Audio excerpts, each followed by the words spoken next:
this idea and this notion that you could be anything you want, you can accomplish anything you want, right? We hear that. You've heard that from the time you were little boys. You hear that now. You're already incredibly accomplished. You guys know that. The thing that has worked for me is to remember the hard times. So, and I'm sure you guys all have your processes. And again, I'm going to tell you what worked for me. So before a big movie comes out, before, back in the days when I was wrestling with WWE, a WrestleMania match, anything big that would happen, I would always take a moment and I'd just remind myself, all right, I was evicted when I was 14. We were kicked off the island. We couldn't live in Hawaii. Had no place to live. A lot of shit happened then when I moved to Nashville. I was arrested multiple times by the time I was 16 years old. I would remember that, and it allows me then to be present in the moment and understand, holy shit, the stuff I have around me right now, this is the shit that I dreamed of when I was a kid. I am here. I played for University of Miami, played for great teams. Warren Sapp, Ray Lewis, they were my teammates. They were balling. Warren Sapp was playing tight end that time. I was starting defensive tackle. Yeah, they moved him over to D-line. And he looked at me, he's like, yo, dude, I'm gonna take your spot. And I said, you ain't taking my spot. He said, I'm gonna take your spot. I said, no, you ain't. We battled, and he took my spot. Now you can imagine how that with me, because there goes my opportunity. He went in, switched to defensive tackle, lit the world on fire. Well, what that did, it crushed me, it crushed my dreams. I had a piss poor senior year, zero production, no NFL, no combine invite, nothing. Finally went to the CFL, Calgary Stampeders, making $250 a week Canadian. Now I had to send that home to my wife at that time. Had no money. So I remember that. When I got cut from Canada, my dad in his pickup truck came down 4 o'clock in the morning, picked me up in Miami from Tampa. We lived in a little apartment in Tampa. He drove down in his little pickup truck to Miami to get me when I was cut from the CFL. And I thought, well, I leave home like you guys left home. I'm ready to tackle the world, to get after it, achieve my dreams and goals. Crushed by 22, 23 years old. Now I got to move back in with my mom and dad. I played on great teams though. Wait a second, this is not supposed to be my future. I'm supposed to be in the NFL right now. I'm supposed to be making a lot of coin and buying my parents, buying me, taking care of my wife, but it never happened. So I pulled out my wallet. I thought, well, let me see how much money I have. I opened it up. I had a 5, a 1, and change. Well, at least I rounded up to $7. But I thought, God, ain't this a bitch? I got $7 in my pocket. Where the f do I go now? What do I do? I can't go back to CFL. The point comes where you hear that voice, the big run's over. Like, you're done, right? So I heard that voice. So as Coach was saying, man, I hold on to that. I'm telling you, I keep my back is up against this mother. We laugh, we joke, we have a good time, but my back is still up against this mother. I do not forget it. What this also helps me do, and again, it works for me, is at some point, you gotta be tired of not being number one. You have to be, and you gotta play angry, and I play angry. Now, I'm cool and calm with my approach, and when I step out on my field, which is a set, or, you know, like, there's some, and you're always gonna have haters, and haters are like, well, God damn, man, how many movies are you gonna make, or how much shit are you gonna do? Like, you do a lot of shit. I say, yes, it's my ambition. Of course, why not? I could do it. Yeah, I love what I do. And not only that, but in what world do we not work every day? My back is up against this thing, you know, and I started to play angry, by the way, and I still play angry.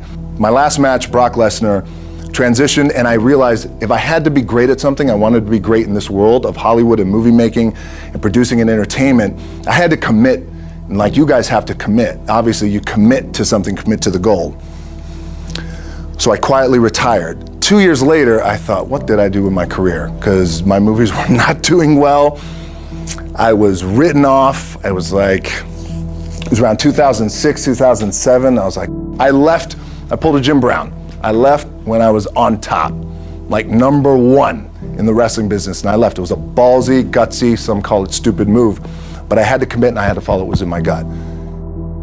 What helps me is to keep the hard times in the front of my mind, because it allows me to go into these big moments that I've worked my ass off, and you guys have worked your ass off. It allows me to go into these big moments with a different perspective. What it also does for me, and again, this is what works for me. Like, my back is up against this every day. It's against this wall. But it's up against this because it's what I believe in. And when my back is against this then there's nowhere to go but that way. That's it. Doesn't mean you don't smile. Doesn't mean you don't laugh and joke, right? You're happy. I'm happy. I'm a happy guy. But when it comes to business and when it comes to executing, it's up against this. And I got to go that way. And I don't give a fuck who is in front of me. They're not going to stop me. The key for me was, where does it start? What's the anchor? What's the anchor? So I could have all these ambitions, and you guys have all these ambitions, which is great. It's important. I'll play this role, you'll play that role. I'll execute this thing, and it'll come out this summer. You guys will execute this thing during the summer, right, when it's time to really put in a lot more work. But the key with me is just always finding what the anchor is. And the anchor is getting up at 4 o'clock in the morning every day before anybody else, and grounding my thought process is in the no one will outwork me. No one. I love and I respect you guys. Motherfucker won't outwork me. All starts with this. 2 hands, putting it to work.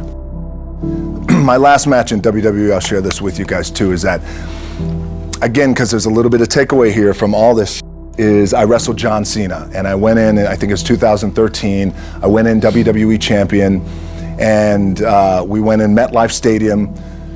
We had a record-breaking attendance, which was amazing that night. We accomplished our goal. So I wrestled with John Cena. We had 45 minutes planned for the match. It's nonstop go, right? So your conditioning is tested. And at that time, I wasn't full-time in WWE. I was just doing these spot matches where I was still shooting G.I. Joe, I think, or Pain and Gain at that time. It was Fast and Furious 6 in London. Had to travel in the ring, get all my ring work in, travel back to shoot Fast and Furious, then back, WWE Raw, doing those shows. The big build-up to WrestleMania against John. We get to MetLife Stadium. It's a big night. This is it. It's game night, right? It's championship night for me. 45-minute match planned out. There's no cut. There's no, all right, well, let's pick it back up tomorrow. You know, it's go time. It's just like you guys in a game. I'm getting scared because I'm thinking, man, well, what happens if I pinch something or something like, you know, I don't know, your mind starts fucking with you in the moment. There's 85,000 people, your adrenaline's rushing. Thinking, man, what happens if I'm gonna lose my leg or some shit like this, if I've just done something to my artery? Final move of the match is his big finishing move. And I remember I'm getting up and I'm turning like this because I have to fall into him. He's gonna hit me with his big finisher. I remember turning into John, and he says, and I remember thinking to myself, God, please don't let this be too bad. Just take care of me. Take care of me. Bang! Comes in the back, I get to the back, I can't move. Now I'm getting a little nervous.